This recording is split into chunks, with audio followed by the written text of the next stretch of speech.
What's up, guys? Twiskers here. I guess we're back to Destiny 2. So, to preface this, last night I wrote this down. I had a really good, hot take, but halfway through I interrupted and had to cut it short. I just didn't think that doing this would be right. Just picking up off of it would do it justice. And so, I went back, got some Destiny 2 footage, which you're seeing now, and decided to do this with a little bit of additions to what I originally said. So, I guess let's just get into this. This is basically why I stopped playing Destiny 2. Things that happened, things that didn't happen, and overall just how the game just didn't feel the same as it did. Even in year 1, I felt like I had a reason to keep playing, but in year 2, that fizzled away. For some reason. So, let's actually get into this. So, this right off the bat. No Trials for Osiris. Or Trials in the 9, which is, it's Osiris. It's just bullshit. Absolute bullshit. Them gatekeeping content like faction rallies and fucking Trials of Osiris is bullshit. And there's no real valid reason. It's just they don't want to make that content. And it's like that's part of the content that keeps me going. I loved factions in Destiny 1. That's part of why I kept playing, was just keep on getting those future war code packages, because random rolls on those weapons was cool. And so not getting those and not having Trials of Osiris is like this fun mode to play on the weekends. It just kind of blows. And supposedly the reason why is, from the one person who I heard of at the time, was Aztecross saying that they wanted to push power creep and power fantasy to the maximum potential, and that would just skew the balance and make Trials unfun, so it would end up creating more negative press than good press for the game. Which is understandable, because Trials of Osiris is the main reason why people play the game, so for most PvP players. And really, it just kind of sucked. And honestly, the balance just wasn't as good at the time. Like, 150 hand cannons still 3-tap? Like, what the fuck is this game? That's ridiculous. There's so many exotics and weapons that are... Like, believe me, balance is much better than it was in year 1. Especially after Curse of Osiris. Oh my god, balance was in the absolute shitter. But still, it was just crazy how just so many little things that carried over, and not having vendor weapons, so I'm just constantly digging for random rolls, like stuff like that really sucks. Like, they took so much like the randomness element completely out of year 1, and I feel like they just pushed it too far into year 2. And that completely detracted from the gameplay loop and making it satisfying. It's always like, oh, well, there's just another variable in the form of Masterworks, which now I have zero control over. They're no longer this cool little grindy little aspect to add a tiny bit of fucking damage and a counter weapon. It's just some random factor that you have no control over and can make or break your gun. Because even if you get perfect perks, you gotta worry about that perfect masterwork too, which is just too much. And again, going back to this, no vendors. They cut factions out, and there's still no vendors. They need to add factions back and vendors, and having vendor roll weapons. Honestly, I think I would have played a lot more. And not to mention the fact that Xur, I don't know that Xur has sold a single Forsaken exotic. And not to mention that out of all the, I got a pretty decent amount of exotic drops and powerful engrams from when I was playing Forsaken. I only got one Forsaken exotic, and I won't lie, that's a big reason why I didn't want to play the game, is because I just couldn't get a new exotic drop, and it was pissing me off. Because guess what? I'm still using Midnight Q, I'm still using Sins of the Past, and I'm still using the Ikello shotgun, because those are still the 3 best weapons, because year 1 carryover also happened for all your legendaries, which also is a joke, because A, the armor that you get is pointless and cosmetic only at this point, and the weapons just, I don't know, the weapons will always be there, and that's not good. Weapons need to be phased out over time in an MMO. That's how it should be. And the fact that they didn't do that, it's just another shortcoming. And so, I have some other things that I threw on here, like, there's how just overall Forsaken was just kind of a mediocre experience. Yep. And how the last 3 big things. 4 big things. Well, last small thing is the PvP scoring. PvP, you don't have score anymore. It just shows you a place on a scoreboard, and you have to. You can't tell the difference between you and the top of the scoreboard until the end. And not having the scoring in PvP, again, kind of blows. Like, I like seeing that 100 pop up where you're eliminated. And just getting the +1 is nowhere near as satisfying at all. Part of what made Destiny 1 fun was especially the PvP and how great the weapons were and how fun they were to use, combined with a cool scoring system and awesome subclass customization and perks. But you know, in year 2, there's more bullshit dependency perks that are just boring stat boosts that add to your RNG on your random rolls, and you don't get to choose which subclass bonus you get. Not to mention that your subclasses, you can hardly customize. You get pre-built builds, which admittedly the ones in Forsaken are cool because they're new ways to play, but removing the customization and giving the player complete control over it is not a worthy change, in my opinion. Because it just, again, it takes away from replay value. And I've been playing this game for a year, and when I wanted a fresh experience with, you know, random roles that were satisfying to go to, and cool, and just, you know, more enjoyable PvP, there were a couple little things that just kind of accentuated the fact that I wasn't satisfied with how the weapons were working and everything that I just ran it out for the 5 minutes prior.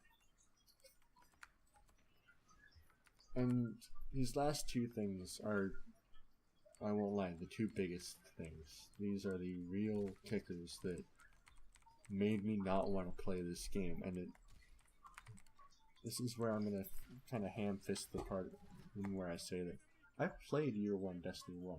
Destiny 1 was one of the games I was most hyped for in 2016. I was ecstatic over it up until launch. I thought it was so cool, and when I played it, even though all my friends were telling me it was garbage, for the first 4 months after the game came out, I still picked it up the day I got an Xbox 360, and yes, I played on the 360, but I did that, and it was the greatest shit, because I don't know what it was about the game, but the world is so different from what it is now in Destiny 2, and it was so much more real and warm, and I'm pretty sure at least 60% of this is nostalgia, but I won't lie, seeing the filter on Destiny 1 is just pure nostalgia and enjoyment for me, because it creates these nice, real shiny, warm oranges and sunsets and such that make the world just feel so vibrant and alive. But in this new world, it feels like this darker filter that just kind of makes it this slog. And it's something that I've kind of had a problem with since day 1, is that it just felt different, which is kind of why I think sequels from MMOs isn't a great idea. Like, look at The Division 2. It's like, the setting is so much different from New York, and I get that's a great thing for them to do, and in the context of The Division it makes a lot of sense, but I like that New York. I like that snowed-in New York. I don't like bright green, overgrown Washington, D.C. Just like how I love the Cosmodrome, and I thought the EDZ was awesome when I played Destiny 1, but when you're in EDZ that much, it doesn't feel, I don't know, it doesn't feel special. doesn't feel mysterious like it was. It's just this place. None of the worlds feel as good as they used to. And that is a huge thing. Like, I will honestly, since I recently bought an Xbox 360 and Xbox One, I'm thinking about getting the 360 copy of Destiny just so I can go back to Skywatch. Because that's where I spent so much time with my friends. On 360 Destiny 1. And I only played during year 1 because my Xbox Live ran out like a month before Taken King came out. And when that happened, I'm like, I'm not buying an Xbox One, so I might as well not renew it and just sell my 360. And so, this is the biggest deal. This is really why I stopped playing them, because why I kept playing Destiny 1, and especially why I kept playing Destiny 2, even though every single one of my friends stopped playing, I still kept playing Destiny 2 for a fucking year, and I did everything that year. Actually everything. I 100% Destiny 2 that year. Almost. And it's because there was an LFG system that worked. It was through Bungie and made sense and was accessible to multiple people on PC. See, in Destiny 1, there's an LFG forum that I used for 360 only. And that forum was awesome. Because there's a lot, it was kind of like, it was basically a chat room. More of a chat room than a forum. That's how I met my Xbox Live friends, so I could go and do the Vault of Glass and stuff. And I'm never gonna forget those people. And I even still have them on Discord now. But in Destiny 2, they changed it to an LFG system so it was more organized. So that's good. Not really a but, I just kinda brain blank.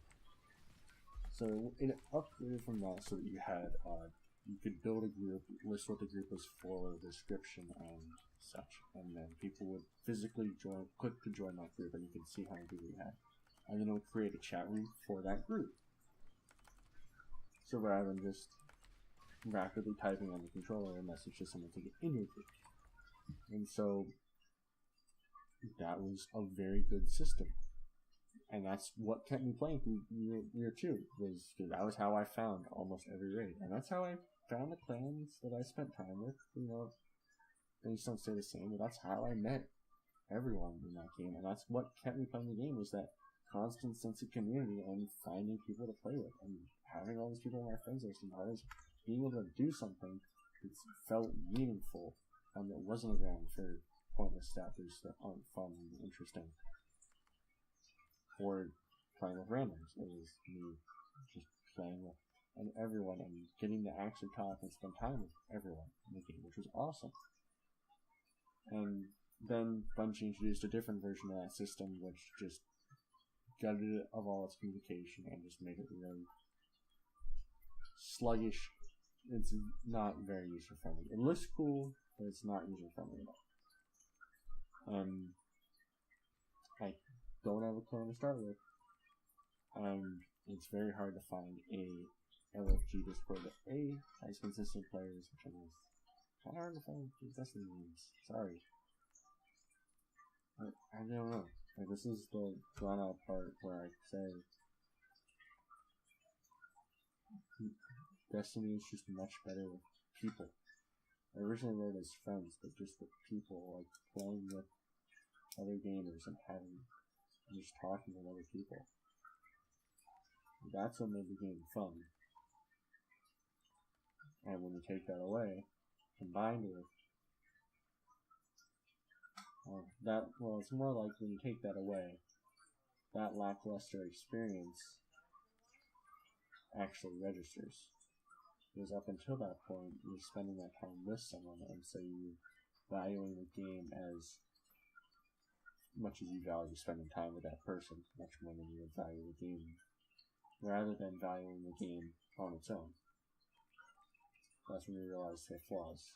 And after not playing this game for a while, that's kind of what I really realized. And I went back to it. I still think the combat's awesome, and if I had friends to play with, and honestly, if they went back to some of the old areas, I really enjoy that. But there are just some things that they keep on doing, and like from the start of D2, there's always been something going on that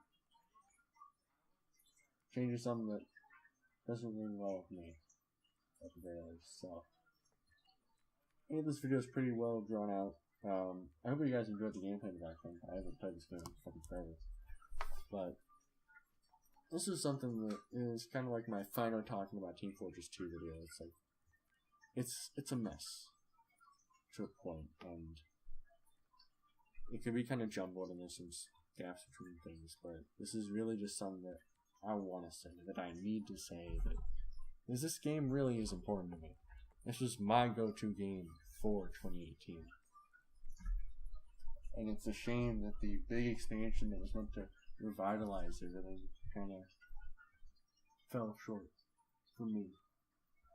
So, alright, thank you so much for making it to the end. It's really appreciated. I know this is like me. It's hard to hear me do this, but overall, I hope you guys enjoyed this video. Thank you so much for watching to the end. I really do hope you enjoyed. And if you guys feel like leaving a comment, like tell me like what made this game for you, and like what kept you playing, and like whether or not that's still there in the game. Like I'm really interested to hear that kind of stuff. So again, like thank you so much for watching. I really do hope you guys enjoyed this video. Like if you enjoyed it, dislike if you didn't, and comment if you want to, and I'd really like to hear some about your guys' experiences about this game. And thanks for watching. Subscribe if you enjoy more. See ya.